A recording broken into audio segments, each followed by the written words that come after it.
미국에도 많은 기술들, 그리고 라마가 발표하고 있는 여러 가지 오픈소스들, 우리가 자체적으로 가지고 있는 AI 모델이 없다면 경쟁력을 가지고 차별화할 수 있는 차별점을 만들기가 쉽지 않습니다. 그렇기 때문에 저희가 자체적으로 파운데이션 모델을 만들어가는 노력들을 계속해야 되고, 거기에 맞춰서 어떤 특화된 도메인별로의 데이터를 우리가 잘 모아간다면 한국도 경쟁력 있는 AI 강국이 될 수 있다고 생각을 합니다. 최근에 이제 딥시크, 그리고 과거에 이제 오픈 AI, GPT 여러 가지 그 모델들로 인해서 우리가 이제 AI가 굉장히 친숙하게 다가왔습니다. 제 테이블에 앉아서도 AI 관련된 다양한 어떤 아이디어들 많이 내시고, 오늘도 그 일론 머스크의 xAI에서 글록들이를 발표하면서 또 하나의 새로운 이정표를 내고 있습니다. 챗봇 아레나라고 해서 전 세계 그 LMM들이 경쟁하는 그 벤치마크 사이트에서 출시하자마자 바로 1위를 했습니다. 그만큼 AI 경쟁이 굉장히 치열하고, 저같이 AI 관련된 업계에 종사하는 사람들이 굉장히 관심도 많이 받아서 좋기도 하지만은 많이 부담도 되는 것이 사실입니다. 특히 이제 한국의 그 AI, 한국의 LMM 모델들이 어떤 방향성을 갖고 가야 되는지 많은 질문들이 있습니다. 그 관련된 얘기들을 제가 좀 이 자리에서 풀어 나가고자 합니다. 최근에 이제 발표된 이제 딥시크 관련된 진실과 오해에 대해서 얘기를 시작해 보도록 하겠습니다. 이번 올해 1월 CES 때만 해도 올해 AI의 주인공은 엔비디아였습니다. 엔비디아가 모든 그 AI 관련된 칩, 서버를 공급하면서 전 세계를 AI 시장을 장악하고 있었습니다. 여전히 그 지위가 무너지진 않았습니다.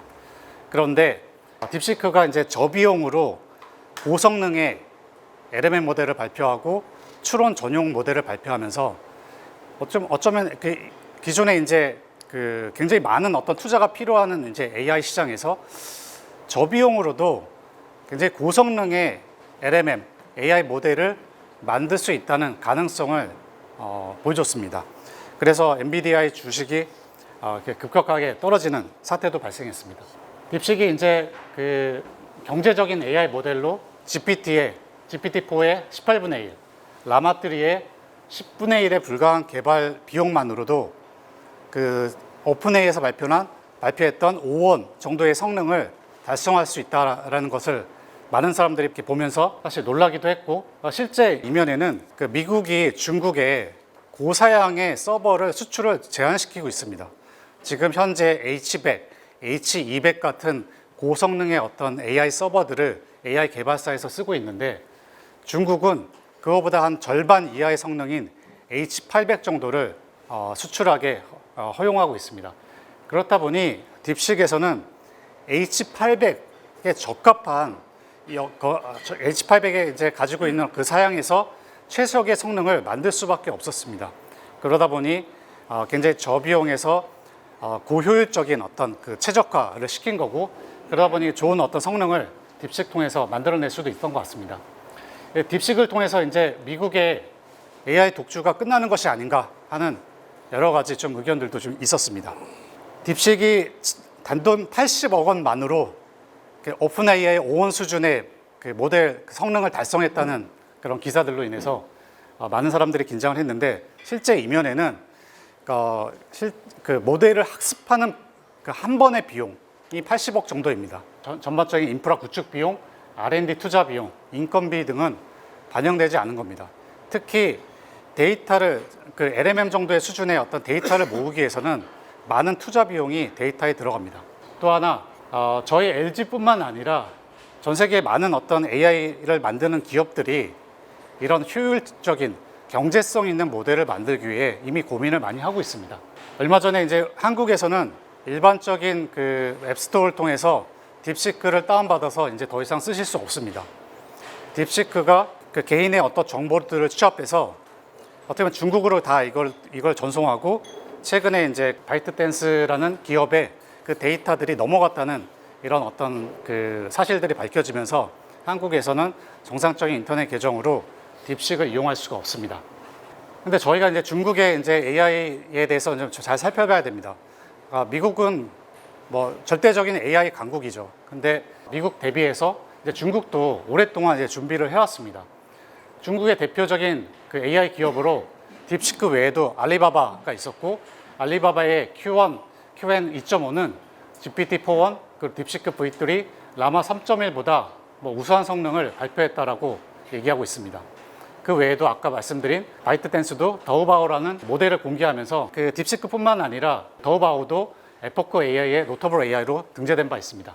중국이 이렇게 AI 관련된 그 준비들을 몇 년 동안 한 것은 아닙니다. 2015년부터 중국 제조 2025를 발표하면서 AI를 핵심 기술로 지정하고 전략적인 투자를 진행해 왔습니다.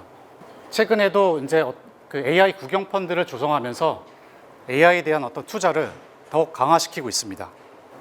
미국, 중국뿐만 아니라 한국에서도 AI 투자에 대한 관심, 그리고 저희가 많은 어떤 그 준비들을 하고 있지만은 유럽도 최근에 이런 발표를 합니다. 프랑스 그 AI 액션 서밋 통해서 프랑스는 AI에 약 160조 원의 투자 계획을 발표한 바 있습니다.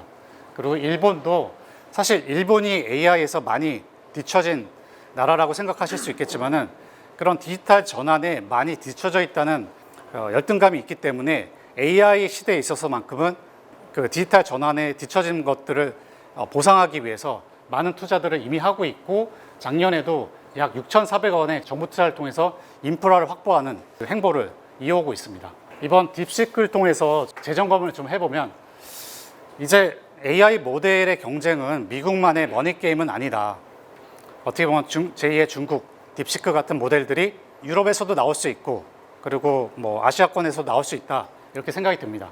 또 하나 이제 그 저비용으로 고성능의 AI 모델을 만들 수 있다, 이런 가능성을 제시하면서 AI 모델 활성화로 정체되어 있던 디바이스, 로봇, 이런 연계된 어떤 산업들이 발달될 수 있을 것 같습니다.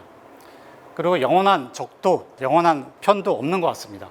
파트너사와의 경쟁처는 유동적으로 변하고 있습니다. 그럼에도 불구하고 변하지 않는 것은 AI 모델을 자체적으로 확보하고 있어야 이런 경쟁에서 차별화를 만들고 AI 패권 경쟁에서 뒤처지지 않을 수 있다. 그래서 흔히들 미국의 AI 모델을 가져다 쓰면 되는 것이 아닌가.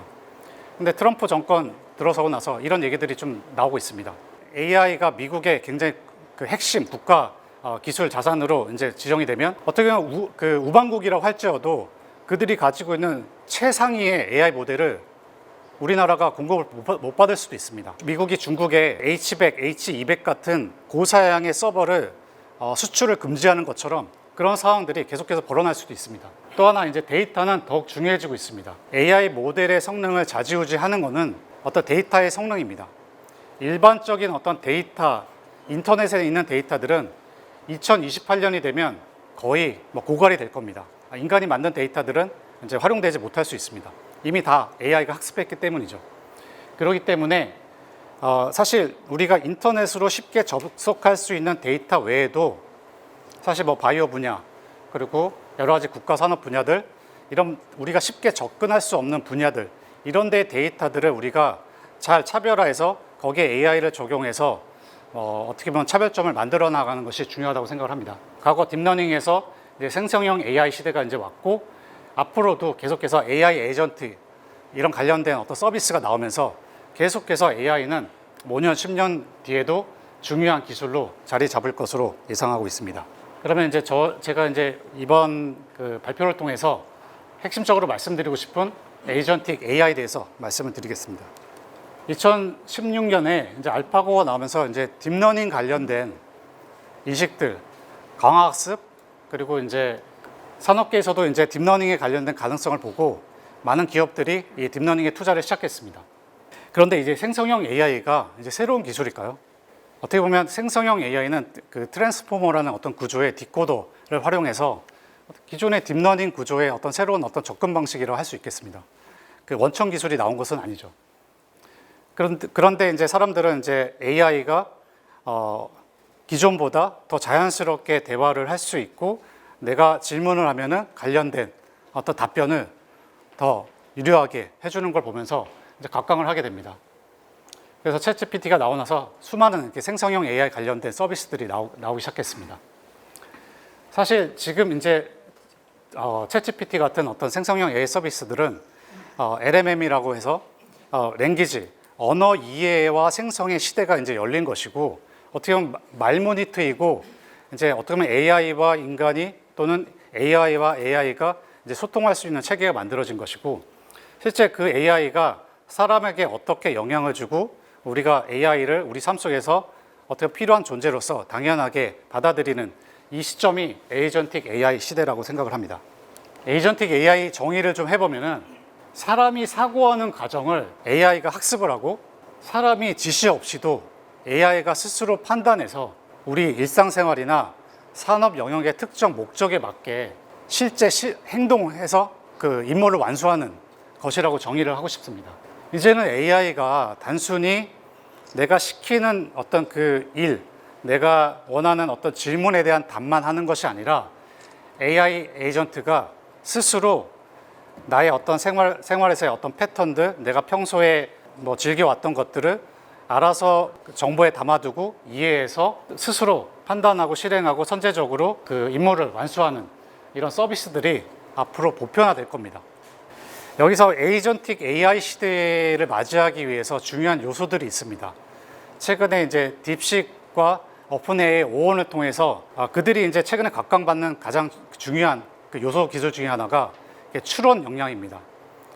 기존의 AI는 우리가 많은 정보들을 가지고 학습을 해서 어떻게 보면은 사람이 가지고 있는 뇌구조보다 더 큰 뇌구조를 가지고 많은 양을 기억하고 학습해서 유사한 답변을 해줬다면은, 이제 사람처럼 이제 사고하는 이 추론 역량을 굉장히 뛰어나게 지금 만들어가고 있습니다. 특히 이제 딥식은 이 고급 추론 그 역량, 여기에 타겟팅해서 데이터셋을 모으고 학습을 시켜서 어떻게 보면 굉장히 마케팅적으로 효과적으로 딥식 모델을 만들었습니다. 여기에 그치지 않고 실제 AI 에이전트가 우리 삶 속에서 자연스럽게 녹아들기 위해서는 사실은 아직도 챗GPT 같은 데다 저희가 질문을 굉장히 잘하지 않으면은 좋은 답변을 받기가 어렵습니다. 예를 들어서 우리가 뭐 출장을 간다고 했을 때 여기 계신 분들은 대부분 비서분들이 뭐 호텔도 예약해주고 뭐 항공권, 그 레스토랑을 예약해줄 수도 있습니다. 이런 것들이 비서가 내 어떤 패턴을 잘 안다면 알아서 비서가 예약을 해줄 겁니다. 그런 것처럼 AI가 내가 평소에 이제 출장 패턴들을 이해하고 분석해서 출장지와 목적을 정해놓으면 거기에 적합한 어떤 호텔, 그리고 항공권, 그리고 관련된 어떤 그 스케줄을 짜주는 시대가 열릴 것이고, 이런 행위들까지도 AI가 학습을 해서 AI가 스스로 행동을 하는 이런 시대가 벌써 오고 있습니다. 그러면 제가 여기 왔으니까 이제 저희 LG가 하는 AI 모델 엑사원에 대해서도 좀 말씀을 드려보고자 합니다. 뭐 여기 계신 분들은 대부분 챗GPT 정도 이게 아실 거고, 최근에 이제 뉴스에서 나온 딥식 정도를 이제 이해하고 계실 것 같은데요. LG도 이런 초거대 AI, 그리고 이제 또는 생성형 AI라고 최근에 이제 많이 불리는데, 이런 어떤 생성형 AI 그 기술을 만들기 위한 노력들을 굉장히 오랫동안 진행했습니다. 2021년 12월 달에 엑사원 1.0 때 3천억 파라미터의 LMM을 저희가 만들었습니다. 그 이후에 이게 너무 거대 모델을 만들다 보니까 실제 우리가 산업 현장에서 써야 되는데 비용 효율적이지도 않고 사실 운영하는데 여러 가지 좀 이슈들이 있었습니다. 그래서 모델들을 더 작게 경량화시키고 실제 산업 우리의 도메인 문제를 잘 풀 수 있는 AI 모델을 만드는 데 많이 집중을 했고요. 작년에 발표한 이제 3.0에서 경량화된 모델들 SLMM을 발표하기 시작합니다. 작년 12월 달에 엑사원 3.5를 발표하면서 당시에 이제 세 가지 모델을 발표했습니다.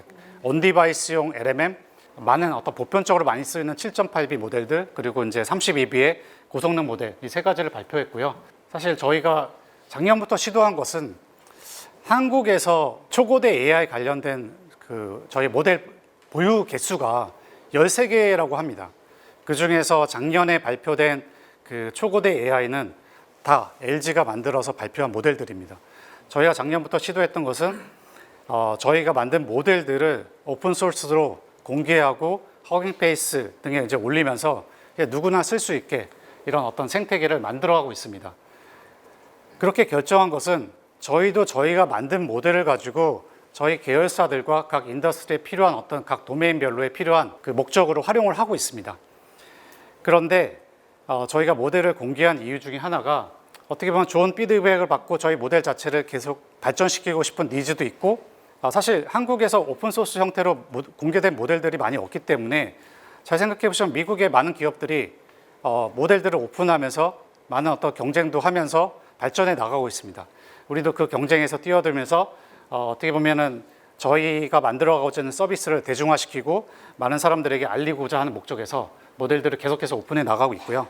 그리고 이제 챗 엑사원이라고 해서 챗GPT 같은 생성형 AI 서비스를 만들어서 저희 LG 임직원들이 사용하고 있습니다. 저희가 만드는 그 엑사원의 장점은 뭐냐면 기본적으로 그 딥시크가 이번에 발표한 어떤 그 고급 추론이 잘 되기 위해서는 기본적으로 인스트럭션 팔로잉이라고 해서 어떻게 보면 그 내가 그 사람이 얘기한 내용들을 AI가 잘 알아들어야 됩니다. 그 맞게 잘 알아듣고 정확하게 그 지시 수행을 할 수 있어야 되는데 그 인스트럭션 팔로잉 역량이 굉장히 좀 뛰어나게 저희가 만들었고 또 하나가 롱 컨텍스트 긴 문장에 대한 어떤 처리를 굉장히 잘할 수 있게 만들었습니다. 저희도 이렇게 만들 수 있었던 계기들이 뭐냐면은 실제 LMM을 학습하는데 15조 개의 데이터 세트를 학습을 합니다. 15조 개의 데이터 토큰 정도를 이제 학습을 하는데 저희가 이제 그 많은 데이터들을 학습하기 위해서 효과적인 학습 방법을 취해야 됩니다. 그래서 저희가 만든 모델들을 어떻게 학습하냐면 한 번에 모든 데이터를 때려박고 사실 학습을 하는 것이 아니라 그러니까 일반적인 지식부터 이제 학습을 시킵니다. 예를 들어서 대학교에 입학한 학생한테 교양 과목을 먼저 가르치고 그 다음에 조금 더 중간 그러니까 2, 3학년이 되면은 그러니까 전문 과정의 어떤 고급 과정을 이제 가르치고 뭐 대학원생 수준의 어떤 그 굉장히 좀 연구 리서치 부분에 있어서의 어떤 그 수준의 어떤 그 지식을 가르치는 방식으로 이 멀티 스테이지 러닝 방법으로 인해서 저희가 효과적으로 AI 학습시키는 방법을 저희가 찾았고 어느 정도 효과를 만들어냈습니다. 그리고 방금 말씀드린 대로 많은 기업들이 많은 데이터를 15조 개 이상 데이터를 많이 사용을 합니다. 그래서 실제로 인터넷에 있는 많은 데이터들이 다 모든 것들을 우리가 가져다 쓴다면은 뭐 20조 개, 한 30조 개 뭐 안팎으로 이렇게 지금 인터넷에 데이터들이 이제 올라와 있을 것 같은데 실제로 많은 기업들이 한 지금 15조 개에서 18조 개의 어떤 데이터를 가지고 학습을 합니다. 그런데 이렇게 많은 데이터를 가지고 학습을 하게 되면 문제점이 있습니다. 그만큼 AI 학습하는 시간이 오래 걸리고 그만큼 비용이 많이 발생되게 됩니다. 그래서 저희는 15조 개의 데이터를 모았고 그 중에서 6.5조 데이터 토큰만으로도 더 높은 성능을 만들어내는데 성공을 했습니다. 딥식이 모든 문제를 다 잘 풀지 않습니다. 고난이도의 어떤 추론 부분은 굉장히 잘 푸는데 일반적인 영역에서의 결과들을 발표하지 않았습니다. 어떻게 보면은 LMM들을 만드는 많은 기업들이 어떤 본인들이 잘할 수 있는, 본인들이 어필할 수 있는, 하고자 하는 그 데이터 셋들을 잘 모아서 그 연구 결과를 발표하는 경우들이 많습니다. 이게 데이터 컨터미네이션이라고 해서 데이터 오염이라고 저희는 표현하고 있습니다. 그래서 저희는 어떤 특정 어떤 벤치마크 데이터 셋에 어떻게 보면 편중되지 않고 일반적인 우리가 산업 현장에서 쓸 수 있는 어떤 모델을 만들기 위해서 어떤 실사용에서의 어떤 평가 데이터 셋 중심으로 저희가 평가를 했고 실제로 저희 엑선 3.0부터는 저희가 지금 발표한 모델들 보시면은 그냥 바로 그냥 산업 현장에서 쓸 수 있는 모델이다라고 생각하시면 될 것 같습니다. 그래서 그 1월 달에 그 에포크 AI라고 미국의 AI 연구 조사 기관이 있고 여기 에포크 AI에 등재가 돼야지 그 스탠포드 HI 센터에서 발표하는 AI 리포트에 등재가 되게 되어 있습니다. 여기에 챗GPT 2022년 12월에 공개된 이후로 유일하게 노터블 AI로 한국의 AI 모델로 엑사원 3.5 32B가 올라가 있습니다. 저 1, 2, 3, 4, 5번의 어떤 순서는 순위가 아니고 최신 순위입니다. 최근에 저희가 12월 달에 그 엑사원 3.5를 발표했고 그다음에 딥식이 저희보다 좀 그 20일 정도 뒤에 이제 발표를 해서 딥식의 모델들도 같이 올라와 있습니다. 사실 그 노터블 AI로 등재된 그 모델들이 대부분 미국, 중국으로 편중되어 있습니다. 저희 말고도 많은 어떤 한국의 AI 기업들이 이런 어떤 노터블 AI로 등재돼서 더 좀 많이 활성화될 수 있어야 된다라고 생각을 하고 있습니다. 딥시크랑 이제 저희 엑사원을 좀 비교해 보면 일단 딥시크의 어떤 장점 중에 하나가 이제 사람의 개입이 없이 강화학습을 통해서 자가학습을 했다. 이 부분이 좀 굉장히 중요한 포인트 중에 하나입니다. 기존에 이제 AI 모델을 만드는 과정이 뭐 이런 얘기들을 많이 하죠. 그러니까 오픈 AI의 GPT 모델을 만들 때 뭐 아프리카의 뭐 가나 뭐 이런 그 저임금 국가를 통해서 어떤 데이터를 많이 이렇게 생성한다. 뭐 사실입니다. 실제로 저희도 엑사원 1.0, 2.0을 만들 때 많은 어떤 데이터 셋들을 전문가 그리고 사람이 많이 만듭니다. 이런 과정들을 이제 AI가 스스로 할 수 있어야 AI 모델이 빠르게 발전할 수가 있습니다. 앞으로의 어떤 모든 데이터 셋들은 2028년이 되면 사람이 만든 그 데이터는 더 이상 학습할 수 있는 데이터를 활용할 수가 없는 수준이 되기 때문에 그 뒤에는 AI가 만든 데이터로 아마 AI 모델들이 발전해 나갈 겁니다. 딥시크가 추론 역량에 있어서 굉장히 좀 뛰어난 어떤 성능을 보였는데 사실 딥시크가 작년부터 좋은 어떤 수학, 코딩 이런 것들을 굉장히 좀 잘하는 어떤 모델들을 발표했었습니다. 그러다 보니까 당연히 그 추론 역량에 있어서는 강점으로 내세울 수 있었던 것 같고 저희도 그런 추론 역량에 있어서는 어떻게 보면 저 차별점을 갖기 위해서 저희도 많은 노력들을 했고 앞서 말씀드린 대로 인프라 투자에 있어서도 학습에 필요한 어떤 그 AI 인프라를 효과적인 어떤 규모 내에서 만드는데 딥시크이 주력을 했고 저희가 엑사원을 만들 때도 같이 좀 주력했던 바입니다. 저희도 이제 한 상반기 내로 추론 전용 모델을 이제 저희가 발표를 할 예정에 있고요. 다들 이제 좀 이런 질문들을 많이 하실 것 같아서 좀 세 가지 질문을 가져왔습니다. 과연 국내의 AI 기술은 글로벌 선진사를 넘어설 수 있는가? 또는 근처에라도 따라잡을 수 있는 것인가? 그리고 한국형의 LLM은 어떤 분야에 활용해야지 사업적으로 의미가 있는가? 그리고 한국이 1등 AI 서비스를 만들기 위해서 우리가 필요하고 준비해야 될 것은 무엇인가? 이 관련된 질문에 대한 답을 하나씩 해보겠습니다. 말씀드린 대로 좋은 AI 모델을 만들기 위해서 가장 중요한 것은 양질의 데이터를 확보하는 것입니다. LMM을 만드는 데 있어서 일정 규모 이상의 데이터가 필요로 합니다. 말씀드린 대로 지금은 뭐 1조 개 이상이 아니라 뭐 10조 개 이상의 어떤 데이터들을 모아서 이제 학습하는 수준이다 보니까 어떤 규모 면에서는 어떻게 보면 굉장히 그 많은 데이터들을 학습하고 있는 시점이다 이렇게 보시면 됩니다.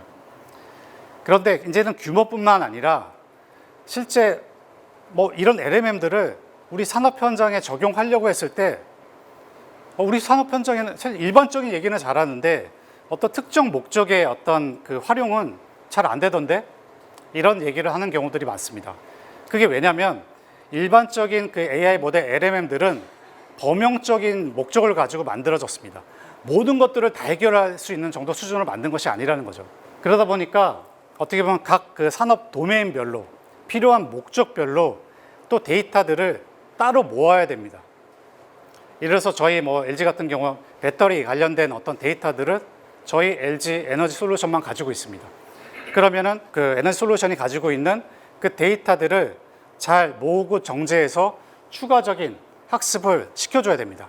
그래야 비로소 산업에서 적용할 수 있는 AI를 만들 수 있게 되는 것입니다. 근데 여기서 또 문제가 있습니다. 실제 산업 현장에서의 데이터를 모으기가 쉽지 않습니다. AI가 잘 학습해서 잘 적용될 수 있는 정도 수준의 그런 산업 현장의 데이터를 모으는 것이 쉽지도 않고 그리고 AI가 잘 이해할 수 있는 정도 수준으로 잘 정제시키고 그거를 잘 적응시키는 것도 쉽지 않은 문제입니다. 그렇기 때문에 지금의 이런 작업들을 사람이 해왔습니다. 뭐 배터리뿐만 아니라 바이오 영역에서도 AI가 많이 적용되는데 그 바이오 관련된 전문가들이 한 땀 한 땀 데이터를 만들어서 이런 어떤 LMM 모델들에 결합을 시켜서 어떤 실제 그 성과를 만들어내고 있는 상황입니다. 그러다 보니 시간도 굉장히 많이 걸립니다. 또 하나의 또 문제점들이 있습니다. 우리가 확보한 데이터들은 우리가 이제 뭐 오픈 소스 LMM들을 많이 가져다 쓰는 기업들이 있는데 저는 이렇게 질문을 드리고 싶습니다. 그 오픈 소스 LMM들은 어떤 데이터로 학습해 있는지 다 알고 있는지 질문을 드리고 싶습니다. 어떤 데이터로 학습해 있는지 알 수가 없습니다. 블랙박스죠. 그런데 앞으로의 이슈가 이제 AI 모델이 어떻게 보면 고성능으로 발전하면서 굉장히 어떻게 보면 이게 위협적인 존재가 될 수 있다라고 이제 판단이 되기 때문에 여러 가지 그 제약사항들이 이제 생기기 시작할 겁니다. 그러면 데이터가 어떤 데이터로 학습해 있는지 신뢰성에 대한 어떤 개런티, 보장이 돼야 됩니다. 이런 부분들을 해결하기 위해서 많은 노력들을 하지만은 여전히 오픈 AI도 그렇고 많은 생성형 AI 기업들이 많은 소송을 당하고 있습니다. 왜냐하면 모든 어떤 데이터셋에 대해서 이런 저작권 이슈, 개인정보 이슈를 완전히 해결하기 어렵기 때문입니다. 1조 개가 아니라 10조 개의 데이터셋에 대해서 모든 것들을 검증하기 어렵습니다. 근데 왜 그걸 못할까요? 사람이 하기 때문입니다. 사람이. 그래서 저희는 작년부터 이런 준비를 했습니다. 또 하나, 데이터 컴플라이언스 에이전트.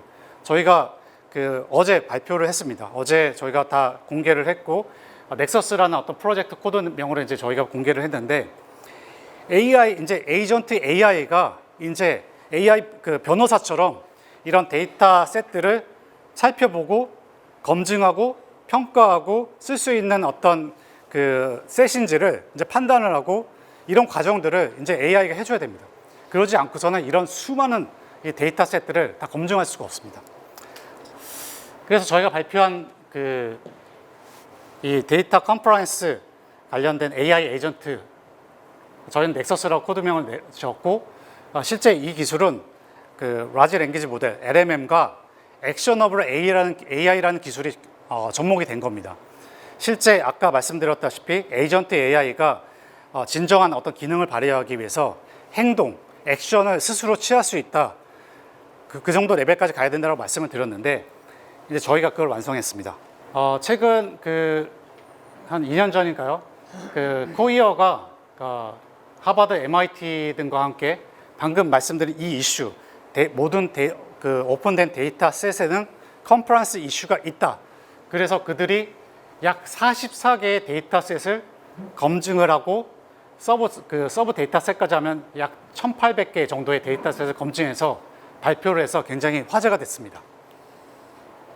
더 많은 데이터셋을 검증하고 발표했으면 좋았을 텐데 사람이 하다 보니까 한계가 있었던 거죠. 저희가 거의 한 달도 안 되는 시간 동안 AI 에이전트가 약 44개 대비 3,612개의 데이터셋, 그리고 서버 데이터셋까지 합하면 17,000여 개의 데이터셋을 AI 에이전트가 굉장히 빠른 속도로 검증을 하는 이런 프로세스를 저희가 만들었고, 변호사들이 사실 이런 어떤 서비스들을 많이 사용할 수 있을 거라고 지금 예상을 하고 있습니다. 정확도도 높아졌고 속도도 45배, 무엇보다 비용이 1,000배 정도 싸졌습니다. 또 하나 중요한 것은 데이터를 자동 생성하는 이 부분 굉장히 중요합니다. 많은 기업들이 학습하는 데이터를 만들기 위해서 챗GPT를 사용합니다. 챗GPT를 통해서 데이터를 만들어서 추가 여러 가지 좀 목적하는 데이터를 씁니다. 그런데 챗GPT가 할루시네이션 이슈도 있고 또 일반적인 부분들은 잘 대답을 하고, 최근에도 이제 어떻게 보면 전문적인 영역에서의 어떤 대답도 하지만은 전문가가 검증이 되지 않고 그 학습에 활용이 되면 어떤 성능을 개런티하기 어렵습니다. 그렇기 때문에 AI 에이전트가 스스로 데이터를 생성하는 어떤 체계를 만들고, 일반적인 영역이 아니라 저희는 이제 이런 식으로 검증을 했습니다. 저희 계열사 중에 LG 디스플레이에서 쓰고 있는 어떤 R&D, 품질 문서를 타겟으로 데이터 증강을 하고 거기에 대한 신뢰성이 얼마나 높은지 저희가 검증을 하고 실제 그것들을 AI 모델에 반영하는 이런 프로세스를 만들었고, 실제 POC를 통해서 성공을 했습니다. 앞으로 어떻게 보면 일반적인 어떤 데이터셋뿐만 아니라 바이오, 제조, 그리고 여러 가지 전문 영역에서 데이터셋들을 어떻게 보면 여러 가지 데이터 컴플라이언스 이슈 없이 생성할 수 있는 체계를 만들었다 보시면 되겠습니다. 좀 예시를 보여드리겠습니다.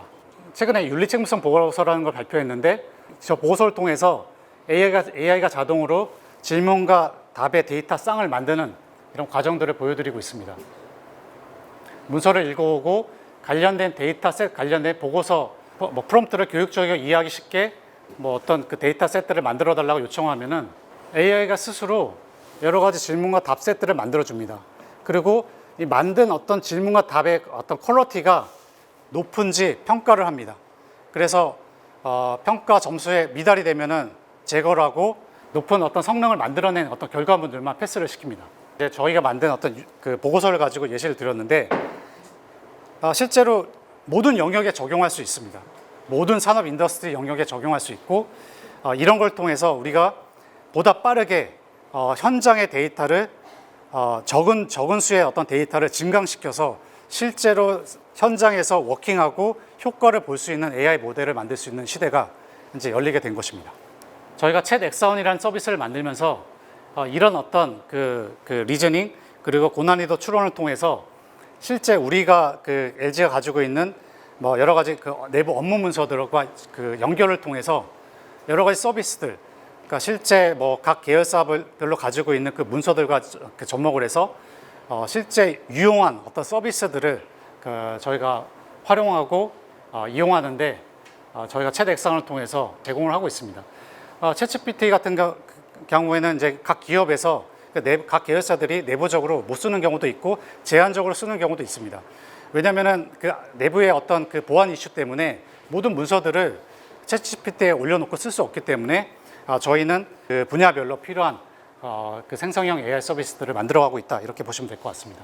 그리고 여기서 더 나아가서 이런 저희 LG 그룹에서도 이런 어떤 챗 엑사원 서비스를 범용적으로 우리 안에서 쓰기도 하지만은 더 특수한 목적으로 어떤 내부의 어떤 개발 문서들, 품질 문서들 이런 걸 가지고 생성형 AI 서비스를 온프라미스로 구축해 나가는 계열사들도 있습니다.